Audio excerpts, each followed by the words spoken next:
June 9ஆம் தேதி மூன்றாவது முறையாக பதவியேற்கிறார் மோடி.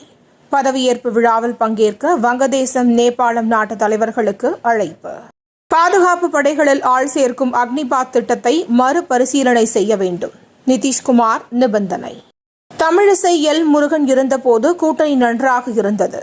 அண்ணாமலையால் தான் பிளவு ஏற்பட்டது என எஸ்.பி. வேலுமணி கருத்து. அதிமுகவுடன் மீண்டும் கூட்டணிக்கு வாய்ப்பில்லை.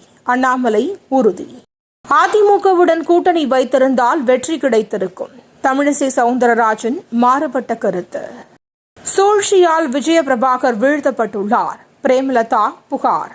சென்னையில் மோசமான வானிலை காரணமாக 2வது நாளாக விமான சேவை பாதிப்பு. பயணிகள் அவதி.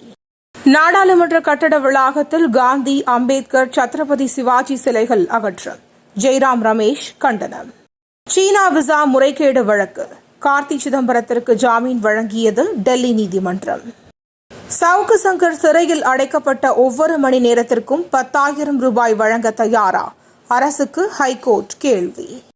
8ஆம் தேதி நடைபெற இருந்த உதவி பேராசிரியர் பணிக்கான செட் தேர்வு திடீர் ரத்து. நெல்லை பல்கலைக்கழக பதிவாளர் அறிவிப்பு.